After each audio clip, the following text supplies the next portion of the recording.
महाराष्ट्रासह विविध राज्यातील स्ट्रक्चरल इंजिनियर्सची बैठक महाबळेश्वरमध्ये नुकतीच पार पडली। या बैठकीत बांधकाम व्यावसायिकांचे प्रश्न, स्ट्रक्चरल इंजिनियर्सच्या फीची वाढ आणि कायदेशीर बाबी यासह विविध विषयांवर सविस्तर चर्चा झाली।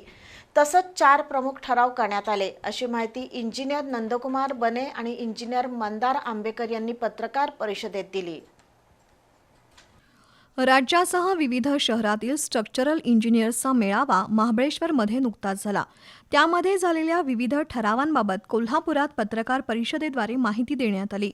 गेल्या काही वर्षात बांधकाम व्यावसायिकांचे दर वाढले, मात्र स्ट्रक्चरल इंजिनियर्स संघटित नसल्यानं त्यांच्या तांत्रिक सेवेला अपेक्षित फी मिळत नाही।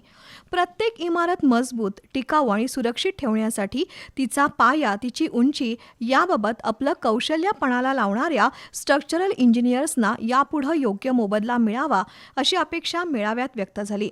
त्यानंतर मेळाव्यात 4 ठराव झाले।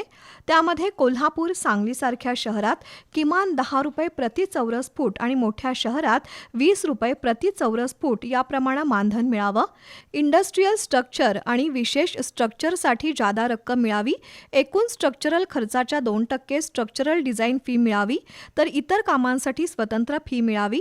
तसंच इमारतीची दुर्घटना झाल्यास थेट स्ट्रक्चरल इंजिनियरला दोषी न धरता स्वतंत्र तांत्रिक समितीमार्फत चौकशी करून दोष निश्चित करावेत।